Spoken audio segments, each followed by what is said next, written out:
Hello, I'm Dwight Norris of FishNetwork.com, and today we're going to talk about what happened earlier. I was out in the Broad Canal. It was cold, but not too cold, 45 degrees. It was raining. I had just arrived there on the walkway, and I reached into my bag and I noticed something weird. Let me show you. Now, here you see a reel, right? Everything looks cool, right? Now, look at the rod. Huh. What's going on here? Not connected anymore. Not cool. How did this happen? Well, the last time I went there, I made a video, and on the way back, I was on the metro, and I kept my bag on because it's inconvenient to take it on and off. And I was like, there's nothing in my bag, so I just kept it on and just, gently leaned back into the seat, and I heard a small crunch. And I thought it was just like the bail opening. I was like, oh, I must have leaned too hard and opened the bail. I'll just ignore that. And I don't check things very often. I'll leave my systems together. Fishing rod in there. The only thing I take in and out is like bait right now. Don't exchange anything, so I didn't really look when I got home. And lo and behold, I go fishing again, and I find this crap. Cheap stuff. Thanks, Eagle Claw. But also, thank you. I can't completely denounce them. It was only 20 bucks. This whole combo kit. I mean, it's like unheard of from an actual brand. They make something like that. And while it was working, this thing was perfect. It was super smooth. It has one ball bearing, and that ball bearing does a lot of work. It does its job for sure. Is it the best? No. But now I've seen its quality, and the one thing I can simply say is, don't lean on it. It may snap off. Obviously it broke at its weakest point, which is the arm. Simple enough. It actually broke both pieces too, which is amazing. But since I'm a tenured angler, I decided, you know what? Screw it. I'm going to go hand line fishing. Like I'm going to be fishing for crabs down in Southern Virginia. You just throw a piece of meat on there, or a worm, and you just throw it out, and you hold the line. Once you feel something pulling, you pull back. Fishing done. And as you have seen from the video that's just before this, I got the job done. I found the yellow perch, and I found the perch. Still no bass. That elusive bluegill is still elusive. It probably requires a smaller hook than this. I had a large bluegill now when I caught it. That one at one time. But if there's a bluegill, there's definitely a bass hiding around there somewhere. I just need to fish more often. And that's what I'm going to do. So for right now, I have this conundrum of what the hell do I do with this? Here's what I'm going to do. One, I'm going to save my red hair because it's perfectly fine. I'll deal with that later. This is trash.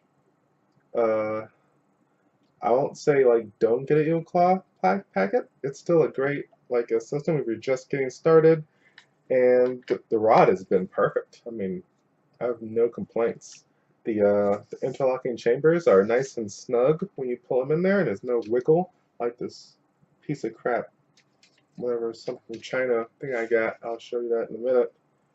I want to throw that in the trash. Oh, I don't like throwing things in the trash. It would be a waste.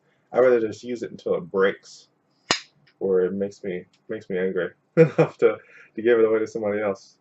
So yeah, I'll be using this rod and throwing away this reel. And going back to my Abu Garcia Cardinal. And this bad boy is super silky smooth with the 6 ball bearings as opposed to 1. Obviously it's an older Abu Garcia Cardinal. You see it's got some nicks, it's old, it's beat up a little bit, but man, wow, it works just like new. It's fantastic. And when you buy high quality stuff, that's what you get. You get high quality. Now for the arm itself, I don't know. Is it a thicker, harder material than that eel claw? Possibly. Is it probably American steel, like super awesome? I don't know. It's not that heavy. If it was really like solid steel, which I'm not sure too many fishing reels are anymore, it would be a little heavier and maybe the design would be different. But the arms are metal or metalish. They're stronger, they're sturdier. I can tell, I can feel it. They aren't going to snap off. So this is a life lesson. Sometimes it's worth paying more money to get the high quality item. This reel has been around for quite some time, and obviously it's outlasted that one.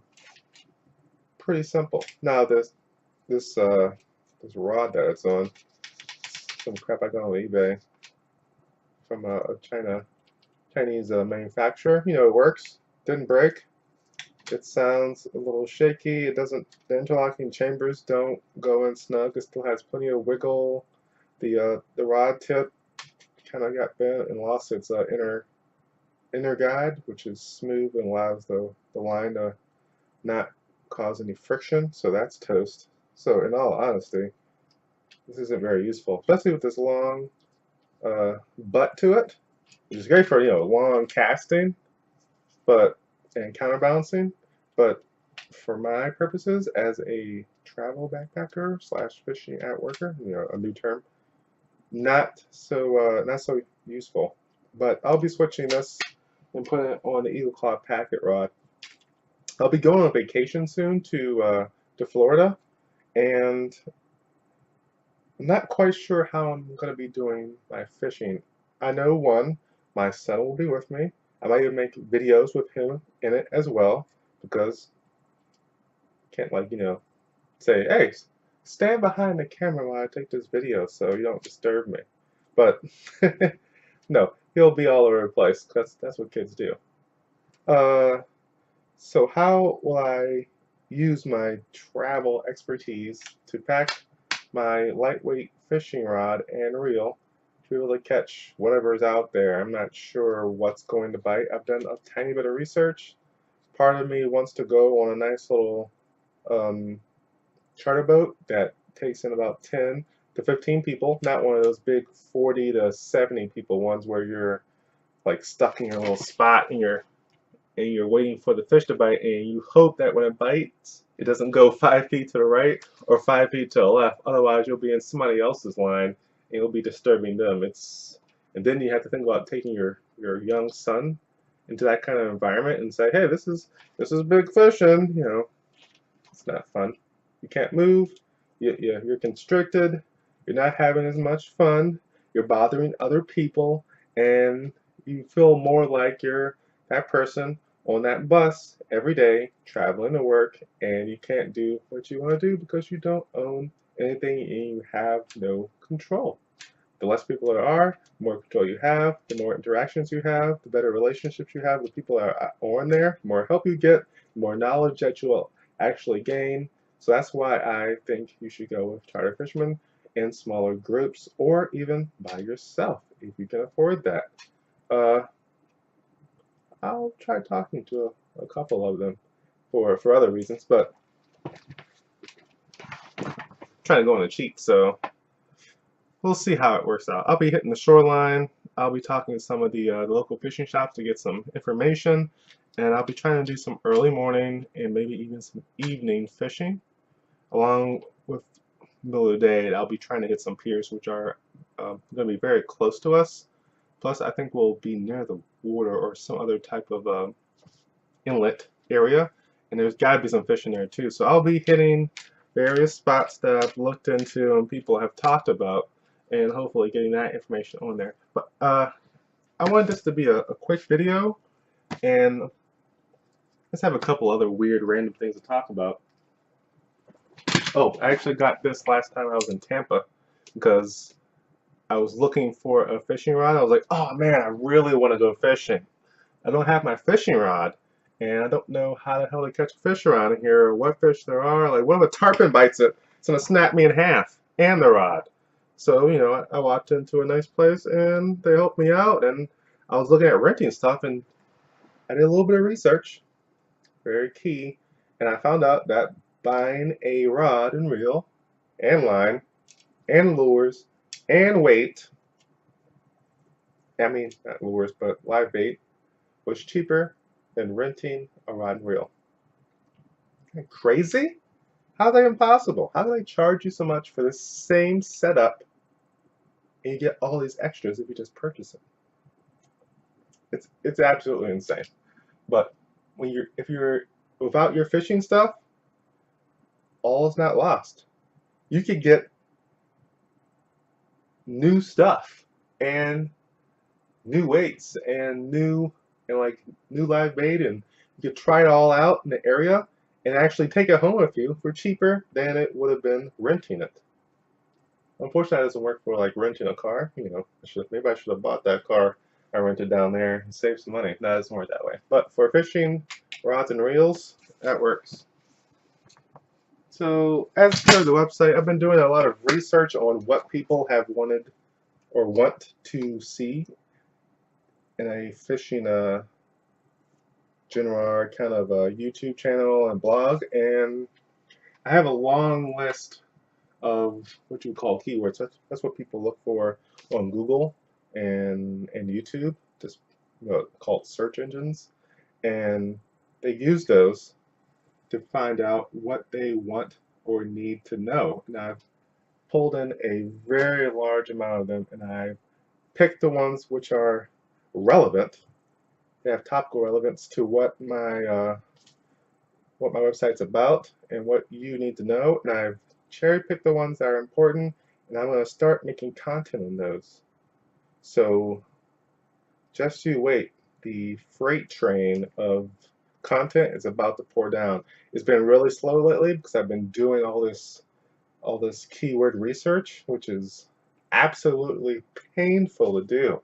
It's so slow and arduous. Every night I come down here, I go on this machine. This is my YouTube channel here. Just uploaded a video. I think I did. Actually, let me refresh this page. I want to find out.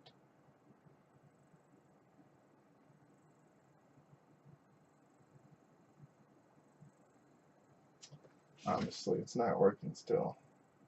Error uploading video. I'll fix that in a minute. Yes, more problems, things I have to fix. So I come on here and I found all the stuff I needed to know, and now I'm going to start making content about that. I will make it on video, most of it, and then transcribing that and fixing it up and using my writing skills to make it readable text once I pull it off the video and put it onto the blog. And then maybe in the future I'll use that same audio and put it on podcast. There's something to think about there. A lot of people do that nowadays because it's easier. People pick their most liked thing. For me, it's the video. I do better with this. I didn't think I would, but apparently this works for me. So I'm going to utilize that. But I'll also have like mega posts, like I did with the how to use crankbaits, which is just a large post with lots of great data. I'm going to continue to add to it, and I'm doing it all by hand because it's just better that way. I can get my point across and not all the jibber jabber that I'll be talking sometimes and go off on tangents will get filled into the text, so you won't have to be trying to ignore that. Also, my lovely wife has given me a subscription to Film Stream. It's not this one. I actually got this from a library. And if you do have a library card, some libraries will actually allow you to rent different publications for fishing magazines, hunting magazines, really any magazine. And there's tons of books you can learn from fishing, from the experts. I do that all the time because, you know, I'm obviously not the best fisherman or the best really anything. The only way I can become better is to actually do the fishing and learn from the pros and people who are above me, and that will level me up as well. And you should do the same if you want to increase the amount of fish you want to catch, you want to increase the size of them, and you want to go to where places you haven't gone and show up like you're a boss. You just catch everything. How's this guy have to show up here He hasn't been in here in his life, and all of a sudden he's on top of the fish. Boom, boom, boom. Catching them with the research. This is apparently how the boat hunt. Anyway, I'll be going through, as you can see, yes, I got a full spread. It's mostly hunting, it's like the winter season, so it's not much fishing in there, but there was one recently from my main man. Yes, Bill Dance. Wait, which side is it? Yes. Lessons from, I can't get my finger right. Lessons from the Legends. Bill Dance on lunkers. I also want to go to the page to show you.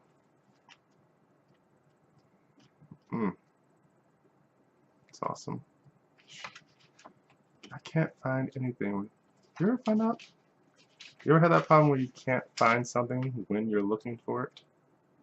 Here it is. Bill Dance. Basically, when he's talking about catching super large fish, he states it has almost always happened when he's using very slow moving baits. And most of the time, those baits were soft plastics. Like a worm, like a lizard, like a crayfish, and he's working them as slow as possible because the lunkers are lazy. They're outside of the current, they're outside of the feeding frenzy. They want to eat as easily as possible. Big baits, soft plastics, slow. There's your 3 keys to success to catch a lunker. So I think that's all I have to say about all of that. Reels broken, fishing in Florida, filled in stream, trying to get stuff to work that isn't working very well. Something to get that video out, and then immediately after I'll get this video out. So if you're out there this weekend, which is New Year's, the weekend before New Year's, just a couple days, it'll be 2019, and the spring is coming. So get ready, get your gear, get new gear, get fancier gear, get the gear that you've always wanted. A boat, get a boat, and prepare to get out there and go fishing when it's warm. But while you're preparing, go fishing now. It's possible. You can do it. I have it right here on the website. Get the 10-step process to go fishing at work PDF. It will tell you all you need to know to make it happen. It's not that hard. It's a simple thing. All you have to do is to try it out. You don't have to buy anything. It's free. Just give me an email address. You'll get even more helpful information, stuff like what's in here. And why not? Go halfway down my homepage at fishingnetwork.com and you'll get the How to Catch More Bass PDF as well, which is a 45-page document with tips, tricks, and techniques about how to catch more bass and bigger bass. Exactly what you want to know. So, I'm Dwight Norris, fishingnetwork.com, telling you to get out there and go fishing. And don't sit on your fishing reel. It may break.